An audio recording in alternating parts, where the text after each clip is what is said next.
Hello everybody, my name's Laurie Kirk and I'm from APMG International, and welcome to this edition of Midday Mentors. And today it's a great pleasure that I invite Stephen Moore from ITSMhub, who's a business development consultant. Hello Stephen, how are you today? Hello Laurie, I'm very well, how are you? Good, thanks, good. Stephen, one of the things that we are doing with this Midday Mentors program, it came about from the COVID area, is that people were looking for something to listen to on their podcast or just go for a walk, and we've had a lot of positive feedback about talking with different people in the industry. And talking with you today, for the people who are listening to this podcast or even video cast, if you watch it, we're talking about business relationship management, and specifically some of the certifications that come from the Business Relationship Management Institute. Now, Stephen, you haven't been with ITSMhub all your career. You've also been a CIO, a Chief Information Officer for a government department in Australia. That's right, Laurie. I spent a fair bit of my career in government service, and probably the last 15 years or so in the IT space. Although I'm not a technologist. Right. My background is economics and econometrics, but I've always had an interest in IT and computing, and more through good luck than good management, I found myself thrust into an IT role and found that it was something I really loved. So how did an economist become a CIO? That must have put the fear of whatever around some of the CIOs in your community. And how did economists come to become a CIO? Yeah, good question. I suppose I had an interest, but one of the things we did in my department, which looked after the employment side of government, was we decided that we wanted to have a mix of backgrounds and knowledge in our IT leadership. Didn't mean we didn't value technologists, but we actually set out to bring some business people into that space as well and try and build a greater knowledge of the business within the IT area, but also a greater knowledge of IT for those business folks who might do a stint in IT and then go back to a different role. And I think it worked really well. Well, that makes a lot of sense. That's something that I've learnt today on this particular recording about. I had you in the IT box as CIO. I made the natural assumption, but it's probably why you're speaking so favourably and knowledgeably about the need to have good relationships with business, between business and IT, because you've seen that and involved in that, haven't you?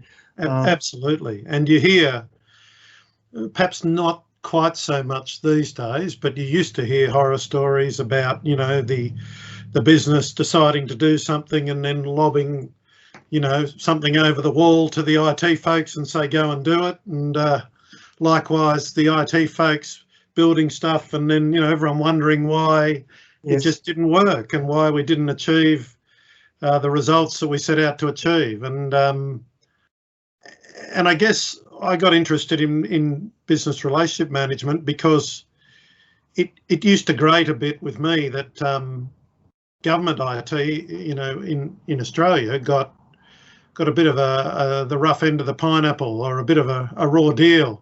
And I could see there were so many people who were incredibly dedicated, wanted to do the right thing, and many success stories. But of course, the stories in the media are those situations that are a bit less than successful.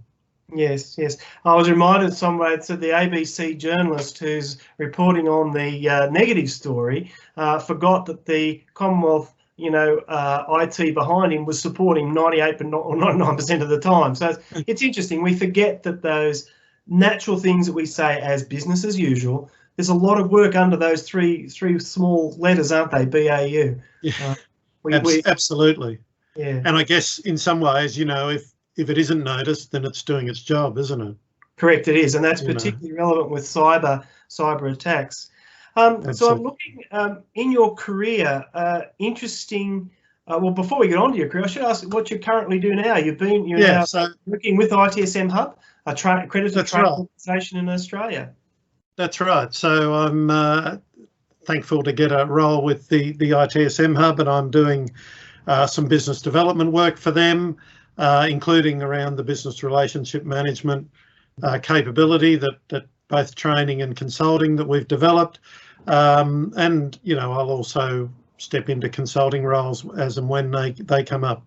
So that's great. And that particularly with your network and experience of, you know, working in the Commonwealth Government, that would be invaluable. And particularly that trusted network where I dare say some of your other colleagues who are still working as CIOs Some of them are, yes. A bit of a trusted advisor on what's happening. Absolutely. And, you know, I guess I would hope that I understand some of the challenges that they're facing, having been through them in my own organisation, and, you know, some of the solutions perhaps that we were working on may be relevant to other people, but certainly some of the capabilities that the ITSMhub has, I'm finding are of interest around town. Yes. And we'll talk a little bit later about the certifications. If you're listening already, I think they're being encouraged. If you're not an IT background, maybe the first take-home point is, you know, there's someone here who's on the screen or listening to it who actually has achieved being a CIO. And I think that's also showing how that has moved. Let's come to where we are at the moment. As people can see, I'm still working from home. So is Stephen. I'm not in the office. For those you know, not dating this, but this is sort of 6 months into our COVID pandemic. This is things that we take for granted, just hopping on and you know, making sure it's granted and it's re-recording or recording. Meanwhile, I'm making sure that I'm not getting attacked by cyber as I'm doing this recording. Huge opportunity, I think, for business and IT to maybe come a bit closer. Absolutely. And interestingly, talking to CIOs around Canberra, you know, there were varying levels of panic that they went through when they were told everyone had to work from home. And but I think in every case I've heard about, they stepped up to the challenge and made sure their networks were going to cope with the change in their traffic, the huge increase in video conferencing, etc., etc. And I think for most people the experience has been great. And I guess that does represent something that the IT provider in an organisation can point at and say, you know, here was a mission critical capability that we basically had to make sure was going to work almost overnight, in some cases overnight, literally, and we've been able to do that. We've met the need. Let's talk about what else we can do. I think what it's done, I sat in on one of the business relationship management courses, the business relationship management professional, and it's made a big impact that first morning. I actually should make sure I visit the other ones more, because that particular session was on the word value, understanding what value is, value that IT can provide and business also provides. It's value not just to IT, but to the business. I think now what COVID has done, would you agree, is made that value real and tangible. So I think we can build, you know, people are seeing the value that IT provide. So is that going to help our, you know, how do you feel about that sort of, do you think that that's going to allow business relationship management to improve? I think so, but I think it's an ongoing process, Laurie. And I think perhaps one of the areas where IT organisations fall down is that they don't quite have enough focus on what value actually means for the business. Yes. And I don't, you know, and I don't mean they don't care or they're not aligned to where the business is going, but they don't necessarily have visibility of the future direction of the business, or enough visibility. Yes. And I think what that leads to is less than optimal outcomes, not necessarily bad outcomes, but opportunities that are missed perhaps. Yeah, so you can't really blame IT if you haven't had them involved in the strategic planning process, or you know, that's right. Well, I think that's right. Although, you know, I'd be saying to any of our IT listeners out there that you know, it's probably your job to try and muscle into those processes. That's right. And explain the benefits of you and your team being involved, as you use the term, trusted advisors. And I think that's where the business relationship management certifications come in, because they provide, I guess, a toolkit for people who are trying to do that sort of role to use to muscle their way in and then make a success of the relationship as it moves forward. Well, I didn't realise the other bit of learning I had, it wasn't until about 18 months ago, I didn't realise that there was actually a role called business relationship manager. And I know some companies, it's growing. You know, you've certainly trained some. What would be a characteristic? We've got people listening. You know, where would a business relationship manager come from, and what kind of skills would they have? We've got people listening that may be interested in you know, developing that role or looking for a role. Look, I think the field is pretty broad for this sort of role. I think with a little bit of help in terms of some training and understanding the framework, I think just about anyone can do it. But if you're interested in solving problems and you know, exploring solutions and coordinating people to deliver great results, then I think a BRM role is something you'd really find rewarding.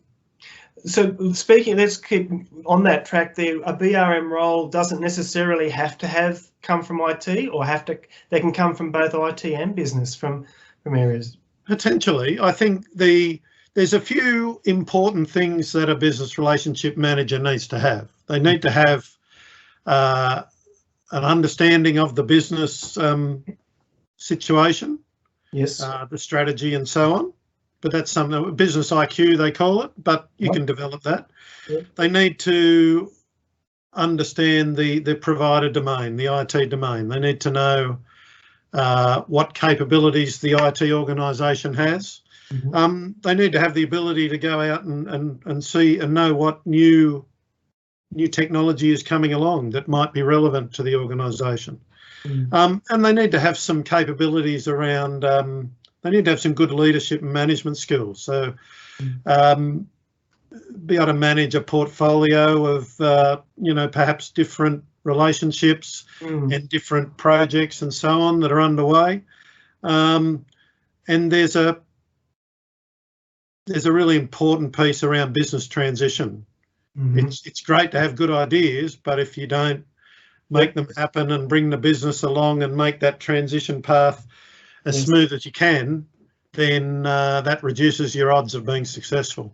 I made a few notes while I was looking down. So a finisher, you know, so I think if you know, if you're a finisher, a listener, a leader, person who likes to at least inject or think about new ideas, have some business IQ, but also with a bit of an understanding domain, this could be a new role for you. Yeah, absolutely. And interesting, I think I was at a business analysts conference last year. Very excellent speaker.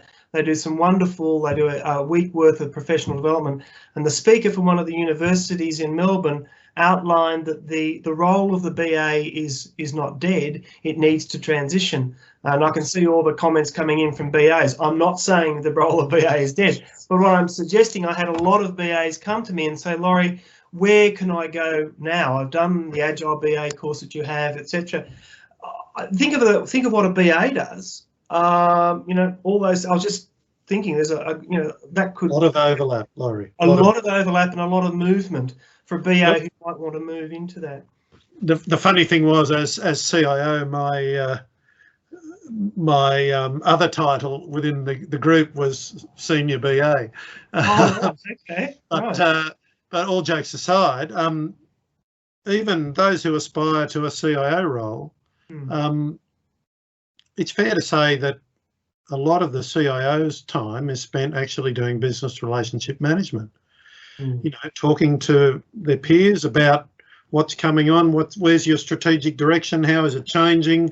Have you heard about this new technology? Could we, you where might it fit in your future, and is that something you'd like us to pursue, et cetera, et cetera. Some pundits put it at about 60% of a CIO's time being spent on business relationship management. So I guess that BRM role could be a stepping stone to higher office within the IT organisation as well. So that's our probably second real point. If you're walking along and listening to this, maybe make a note of that, particularly if you're a BA as well and wanting to move out. Nothing wrong with being a BA at all, please. I don't want all the hate mail saying I'm not criticising, but what I am saying is we do love our BAs. But I know a lot of people say that where can I move? And quite rightly, we also see some people in the IT that have been probably experts in that area that would like to expand their skills. So let's take a person who has listened to us and said, where do I head?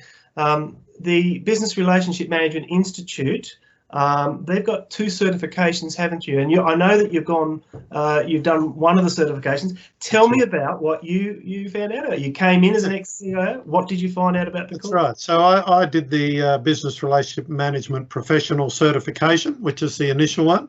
Yep, BRST. Then there's the Certified Business Relationship Manager, which is CBRM. Yep. That's the more advanced certification. As I said, I had an interest because of my background, and I suppose what I found from doing the training, Laurie, is that first of all, I was pleasantly surprised that some of the things they were talking about, I could go, oh yeah, we did that, or we were doing this, or we'd started on that journey, and that sort of, I gave myself a little pat on the back. But what I realised was we didn't have this sort of framework to put it all together into, and that it was probably a bit harder to do because we didn't have all of the tools in the toolkit, and we didn't recognise some of the elements that you need to put the whole thing together to be successful. But I really found it, I really did enjoy the course, and of course in the days of COVID we're delivering our instructor-led courses virtually via Zoom or Teams or whatever, your platform of choice. And I suppose one of the things that was interesting was that the people on my course were from all sorts of different roles. Service management, service desk backgrounds, some people from marketing backgrounds, some people with technical backgrounds, an ex-CIO. And again, economist by that, economist CIO as well. An economist, yes. Failed econometrician, ex-CIO. And because it was virtually, we even had a participant from New York who was doing it after hours, which was pretty tough because we were finishing after midnight his time. Yeah. But working for a major multinational, and I guess, in the virtual world, people can be anywhere, can't they? So it certainly, showed the fact that business relationship managers can come from anywhere. I guess you must have enjoyed the engagement. You must have enjoyed that engagement. That would be a great part of, and even virtually, you did. Did you be able to bring? You can still virtually, wasn't a restriction on them getting that engagement. No, and yes, because I came at it from my frame of reference, but everyone else is coming at it from their own frames, and so they'd throw up examples that I hadn't thought of, and come at a new concept in a different way, and that. That aids your own learning because it makes you think a bit differently about things. So I really enjoyed that part of it. You can, if you can't fit into a scheduled instructor-led course, you can do the self-paced online option as well. And of course, with both, you do the exam to receive your certification, and the exam is done online through, I forget which exam partner it is. Yeah. But anyway, there's a few different ones out there, and they make sure I don't have secret notes taped around my room and all the rest. That's with APMG, and it's under Proctor U, so you'll be live vigilated, and that so that puts that rigor that it is, that you haven't got someone else sitting the paper, but that process alone is, so it actually puts it is a thorough and about the exam. What's your comments on the exam? It was look at if you've done the course. I should say the course is about 2.5 days of actual instructor-led material, and then a couple of hours of study, and then typically people sit the exam at the end of that 3rd day. But you don't have to. You can go away and mull over everything you've learned and schedule the exam whenever you like. It was as a sort of on the cusp of a baby boomerness. It was the first time I'd sat a invigilated, online exam, and it was an interesting experience. It was fine, and it's easy enough to do, and so don't be put off by that. Certainly, if I can do it, anyone can do it.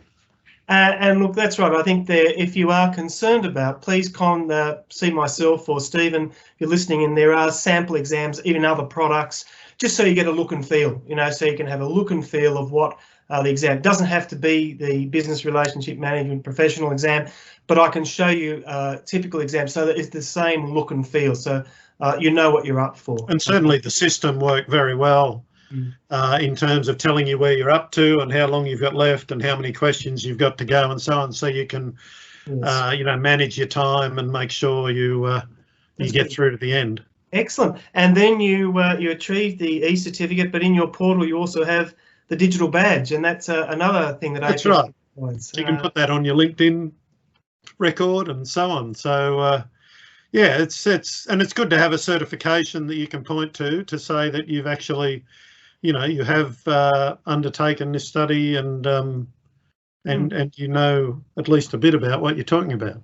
And that's the other thing, in the digital badges we've brought in have been a huge success because it's got the levels of understanding. These are the areas that have been covered, and it's got you can hit to verify, so it's stopping someone who's just mirrored one or made it. So it's for a potential employee can say, well, I did do that, here's my e-certificate, and go and check it out. And I've had huge positive feedback from some very large employers. They say the e-certificate's good, but when I can go on and do the digital, I actually know exactly what I'm careful not to use the word competencies, the knowledge areas that the people have covered. And he said that's helping me pitch that candidate for another job.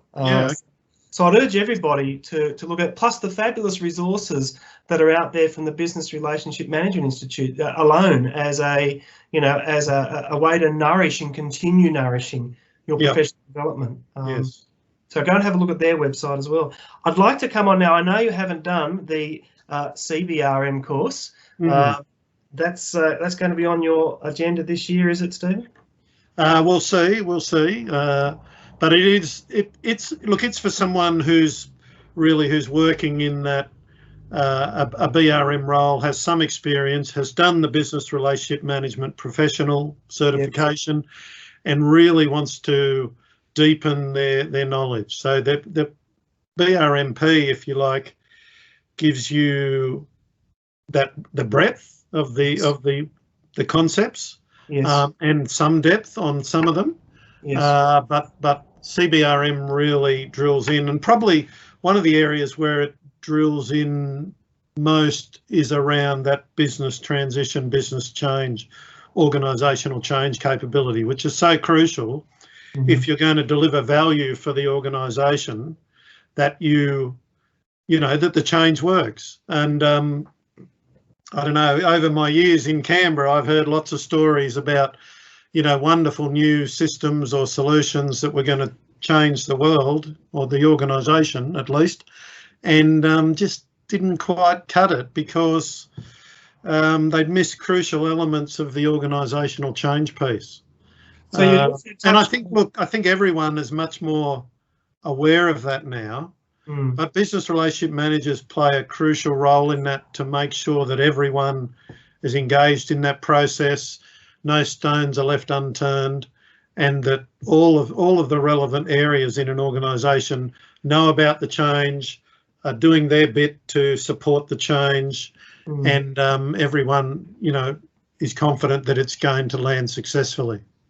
Listening to you, the more I hear you talk about the business relationship approach and the certifications that are there, it's nearly there's a lot of interface, and I say not overlap, but with stakeholder engagement, change management, business analysis. It really is drawing from those skills, isn't it? There's from what I can hear, there's quite a lot of, I don't like using the word overlap. I think there's a synergy, I think is a better word. There is. And the other one I'd throw on that list is IT services management, Laurie, because if you look at the ITIL 4 framework, again, what's at the centre? Business value. Yes. And similarly with BRM, business value sits in the middle. I think those two frameworks really could work together very well. Okay. And I suppose what we haven't done, Laurie, is sort of go through the key pillars or the key elements of business relationship management. So if you like, I might please do. What are they? Talk about that. And I suppose, as I said, what we're on about is trying to maximise value. So the first part of that is what they call demand shaping. So in many organisations, the business areas don't know who to talk to about their ideas, don't know that there are new technologies coming along, yes. Are doing their strategic planning, but the IT finds out about it, down the track. So the first part of a business relationship manager's role is that demand shaping, working with the business to surface opportunities and surface areas where we could generate value, and helping them bring those to the table and turning them into proposals and so on. There's an exploring activity for a BRM, which is around both exploring what the business are up to and where they're going, but exploring technology trends and looking to see what can be brought to the table. And if you're thinking, so this fits into the investment cycle, absolutely. So if you think that you're bringing better proposals to the table, that where the potential value is quantified in some way, and then you can stack those proposals up against each other and look to see, well, how do we maximise value? There you go. So it's a crucial input into the IT investment process. Then there's a servicing element. So we've created this relationship with the business. We need to manage it and nurture it and keep the business informed about where their projects are up to, how things are going. And then the last step is what they call value harvesting. Value harvesting, right? So value harvesting is really important. And again, if you talk to CIOs in Canberra, we in a project management like the P3M3 framework, one of the areas where I think everyone would say we do poorest is business benefits. Benefits management, yes. Benefits management. So, and some organisations are starting to, do better at this. Yes. But this is where value harvesting comes in. So you deliver your solution, wonderful, shiny new system. It's great. I've done the change management. The users accept the system and, bingo, we've delivered some value. But have we delivered all the value? Have we maximised the value that we've delivered? Or even some of that harvested everything out of that project that we can. But it may be after the project as well, so it goes on. This is after the project. So, and I reckon everyone's seen it. I've got this solution, I've got this system, and they've implemented it, and I go, gee, if it did this, it would be really good. Yes. It would, it would make my life easier. And it may not have been. It may be something that it's a defect in the system that was delivered, or it may be something that wasn't apparent, wasn't specified in the system, in the project, and has only become apparent following use. Yes. But a BRM's role is to monitor that traffic, that feedback, and identify opportunities to say, hey, if we can do this little change here, or add this feature or this function, or link this system to that one, or whatever, we can add a whole lot more value. Because often, the IT business is on to the next project. We're on that treadmill of project after project after project. And and they may be important, but there may be a whole lot of value here that we can harvest for just a small bit of effort.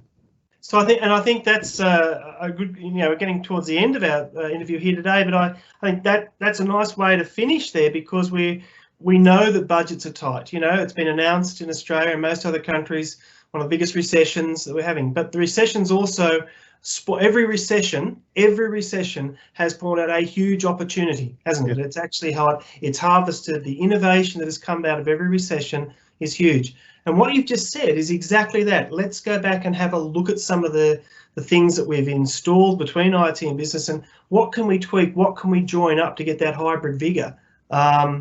I think that's why, if you're listening to this and you're considering a career in business relationship management, this is the time where we know there's going to be a boost in innovation. This is the time to think about, have you got the skills? And if you think about, one of the things that's happened during the COVID pandemic is businesses have had to pivot.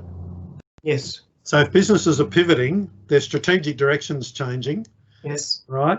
So therefore, this capability is absolutely crucial in terms of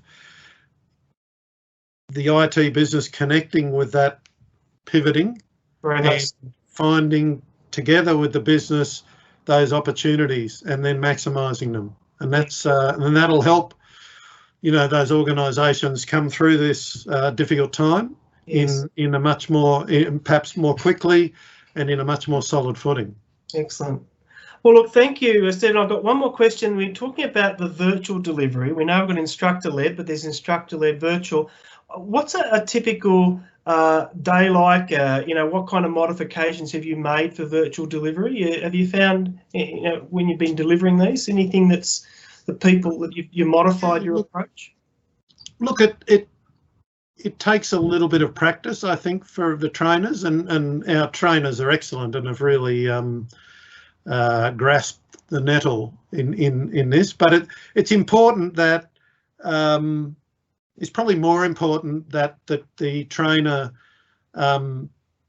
has breaks and just stops talking and actually, lets people have a discussion and put their hand up and so on. And you don't see you don't get the visual cues often with, that you do if you're in front of a room of participants.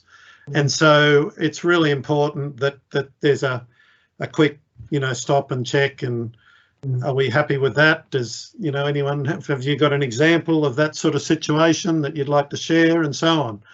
And I think it's tricky, because I know one of the things that's quite difficult, if you're presenting something and you're showing a set of slides, it's quite distracting to have your picture on the screen as well.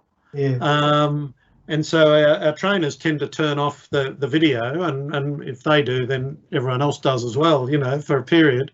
And so often when we're going through the actual presentation part, then there's no video happening. We're focusing on the PowerPoint, but then it's important that you kind of come back together as a group and